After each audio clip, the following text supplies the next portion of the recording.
Hello बच्चों, Shweta this side and finally I am back with my second video of the chapter working of institutions. देखिए, हमने last video के अंदर जो समझा था वो था ऑफिस मेमोरेंडम के बारे में and plus Mandal commission report. And today I am going to start with the need of political institutions कि जब ऑफिस मेमोरेंडम भी पास किया गया तो उसको पास करने के लिए कोई एक अकेला department of personnel and training ने काम नहीं किया था, बल्कि उसके साथ साथ और भी अदर इंस्टीट्यूशंस थे जिन्होंने उसके लिए काम किया। और वो जो अदर इंस्टीट्यूशंस थे, आज हम उनके बारे में थोड़ा थोड़ा स्टडी करेंगे कि इन सब की ज़रूरत क्यों पड़ती है। देखिए, ऑफिस मेमोरेंडम जब पास किया गया तो उस पर सिर्फ ये नहीं किया कि डिपार्टमेंट ऑफ पर्सोनल ट्रेनिंग से एक जो सिविल सर्वेंट है उसने उसको साइन किया, अपनी रिकमेंडेशन दी, तो उस रिकमेंडेशन को एज इट इज़ एक्सेप्ट कर लिया गया। जब उस ऑफिस मेमोरेंडम को पास किया गया, पार्लियामेंट में उसका डिस्कशन किया गया, उस रिकमेंडेशन को यूज़ किया गया, सारे डिस्कशंस डिबेट्स करी गई एंड आफ्टर दैट एक रिजल्ट निकाला गया कि हम इसे एक लॉ बनाने जा रहे हैं। बट लॉ बनाने के लिए अकेले जो पर्सन थे जिन्होंने इस रिकमेंडेशन को दिया था, उनकी अथॉरिटी काफ़ी नहीं थी। उसके साथ साथ हमारे पार्लियामेंट के जो मेंबर्स हैं, प्रेसिडेंट है, प्राइम मिनिस्टर है, अदर मिनिस्टर्स हैं, सबकी अथॉरिटी यूज़ होना बहुत ज़रूरी था। दैट मीन्स कि आज जो हम पढ़ने जा रहे हैं वो हम ऐसे ही इनकी नीड के बारे में स्टडी कर रहे हैं।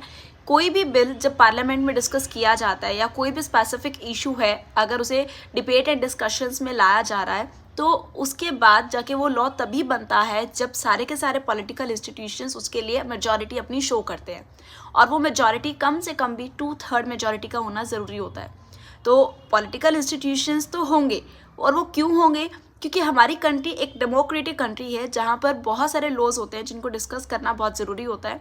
सब लोग मिलकर डिस्कस करते हैं, डिस्कशंस होती हैं, डिबेट्स होती है, नेगोशिएशंस होते हैं एंड आफ्टर दैट एक रिजल्ट निकलता है। समटाइम्स ऐसा भी हो जाता है कि कोई डिसीजन आपका काफ़ी डिले हो गया है, but at the end result क्या निकलता है कि डिस्कशंस करी जाती हैं बहुत बड़े स्केल पर, बहुत सारे लोग अपने ओपिनियंस देते हैं, but these are not the personal opinions of anyone. अपने अपने ओपिनियन अपने अपने एरिया के अकॉर्डिंग सब लोग देते हैं एंड आफ्टर दैट जब डिस्कशन निकलती है और डिबेट होती है और जो रिजल्ट आता है वो रिजल्ट एक बहुत ही अच्छा होता है। दैट मीन्स जो डिसीजन लिया जाता है एक बहुत ही अच्छा डिसीजन लिया जाता है and the only reason behind that कि बहुत सारे लोगों का ओपिनियन उसके अंदर जुड़ा होता है, कि उसमें जितनी भी मिस्टेक्स होने के चांसेस है उनको रिमूव किया जाता है। इसीलिए इन पॉलिटिकल इंस्टीट्यूशंस को कोई भी डिसीजन लेने के लिए इन्वॉल्व किया जाता है। दैट्स वाई ओनली कि यहाँ पर पॉलिटिकल इंस्टीट्यूशंस की ज़रूरत है। एक अकेला पर्सन कुछ भी नहीं कर सकता।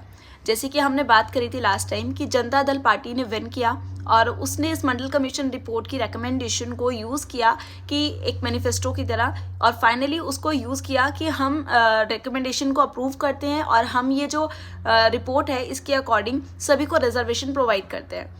बट इस रिकमेंडेशन को पहले जब पार्लियामेंट में डिस्कस किया जाता है तो उस टाइम पर सिर्फ पार्लियामेंट के ही मेंबर्स उसको यूज़ करते हैं एंड आफ्टर दैट अगर उसके ऊपर कोई डिबेट आती है, ये लोगों का डिसअप्रूवल आता है, तो उस केस में हमारा जो सुप्रीम कोर्ट है, हमारी जुडिशरी है एक इंस्टीट्यूशन, वो इसके ऊपर काम करता है। जो कि मैंने आपको लास्ट वीडियो में समझाया भी था कि कैसे जुडिशरी ने इस रिपोर्ट के अंदर थोड़े बहुत चेंजेस करके उसको वैलिड प्रूव किया। तो अभी हम 3 इंस्टीट्यूशंस जो है उनके बारे में स्टडी करेंगे। फर्स्ट इज पार्लियामेंट, कि पार्लियामेंट के अंदर सारे डिबेट एंड डिस्कशन किए जाते हैं। सेकंड इज हमारे prime minister and other ministers हैं, प्लस प्रेसिडेंट भी हम स्टडी करेंगे। और थर्ड वन होगा हमारा जुडिशरी। अभी इस वीडियो के अंदर हम पार्लियामेंट के बारे में स्टार्ट कर रहे हैं कि पार्लियामेंट कौन सा इंस्टीट्यूशन है। एक फाइनल अथॉरिटी मेकिंग इंस्टीट्यूशन है। डिस्कशन, डिबेट्स, डिसीजन मेकिंग सब जो किए जाते हैं वो पार्लियामेंट में किए जाते हैं। द रीज़न बिहाइंड कि पार्लियामेंट को 2 सेक्शंस में डिवाइड किया जाता है, that is Rajya Sabha and Lok Sabha. अब राज्यसभा और लोकसभा के जितने भी मेंबर्स हैं वो सब मिनिस्टर्स क्या करते हैं, आपस में डिस्कस करते हैं किसी भी ऑर्डर के रिगार्डिंग या बिल के रिगार्डिंग एंड आफ्टर दैट जाकर एक लॉन्ग डिस्कशंस के बाद, थोड़ा डिले ज़रूर होता है लेकिन लॉन्ग डिस्कशंस के बाद एक अच्छे आउटपुट पर निकलते हैं और जो आउटकम आता है वो बहुत ही फाइन क्वालिटी का होता है। This is the role of parliament. तो पार्लियामेंट के अंदर it is a final law authority, law making authority, की जो भी लॉ बनाएगी डिसीजन मेकिंग होगा इसके अंदर। जो पुराने लॉज होंगे उन लॉज को अबॉलिश करना है, नए लॉज बनाने हैं या फिर पुराने लॉज में कुछ चेंजेस करने हैं, अमेंडमेंट्स करनी है, तो वो सभी काम कहाँ किए जाते हैं? पार्लियामेंट के अंदर। ऐसे ही पार्लियामेंट के अंदर ही सबकी अपॉइंटमेंट करी जाती है। जितने भी हमारे मिनिस्टर्स हैं उन सबकी अपॉइंटमेंट पार्लियामेंट में करी जाएगी। अगर किसी को रिमूव करना है, जैसे कि हायर अथॉरिटीज़ है, लाइक हमारी जुडिशरी है, सुप्रीम कोर्ट के, हाई कोर्ट के जजेस हो गए, हमारे प्रेसिडेंट है या हमारे आर्मी चीफ है, अगर इनमें से कोई भी हमारे कॉन्स्टिट्यूशन के फेवर में रहकर अगर काम नहीं करता है तो उन सबको रिमूव पार्लियामेंट में ही किया जाता है। तो फाइनल अथॉरिटी किसके हाथ में है? पार्लियामेंट के हाथ में। ऐसे ही हमारे गवर्नमेंट के हाथ में जितना भी बजट है, जो भी अमाउंट मनी अमाउंट है, वो कहाँ पर कैसे खर्च किया जाएगा, वो सब डिस्कशंस कहाँ करी जाती है? पार्लियामेंट में।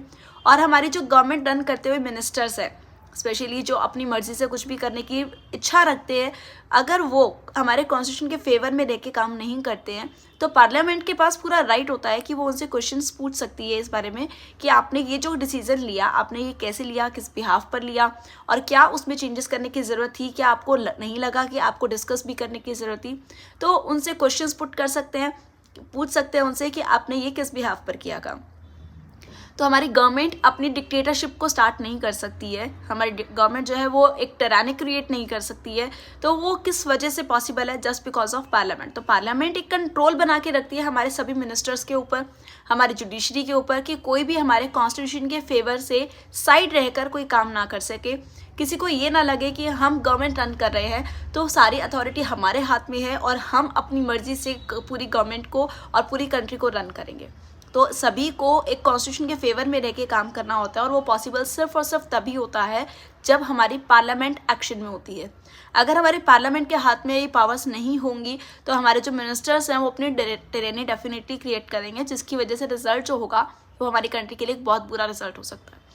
तो पार्लियामेंट हमारी ये पावर्स रखती है, इसीलिए पार्लियामेंट को इम्पोर्टेंस दी जाती है, उसके सेशंस लगाए जाते हैं और अलग अलग सेशंस के अंदर सारी डिस्कशंस करी जाती है। इस तरीके से हमारा जो पहला इंस्टीट्यूशन है वो पार्लियामेंट है। बट अभी हमारा ये जो इंस्टीट्यूशन है अभी यहाँ पर कंप्लीट नहीं हुआ है। इसके अंदर हम राज्यसभा, लोकसभा, उसके इलेक्शन सिस्टम के बारे में समझेंगे, और वो जो होगा कौन दोनों में से पावरफुल है उसकी भी हम स्टडी करेंगे। वो हमारे होगा नेक्स्ट वीडियो में। Okay bye. और इस चैनल को सब्सक्राइब ज़रूर करिएगा, बिकॉज मैं आपके लिए इसी तरीके से कुछ चैप्टर्स के वीडियोस अब लाने वाली हूँ बहुत सारी, ताकि आपके जो फाइनल एग्जाम्स है उसमें आपको सपोर्ट मिल सके।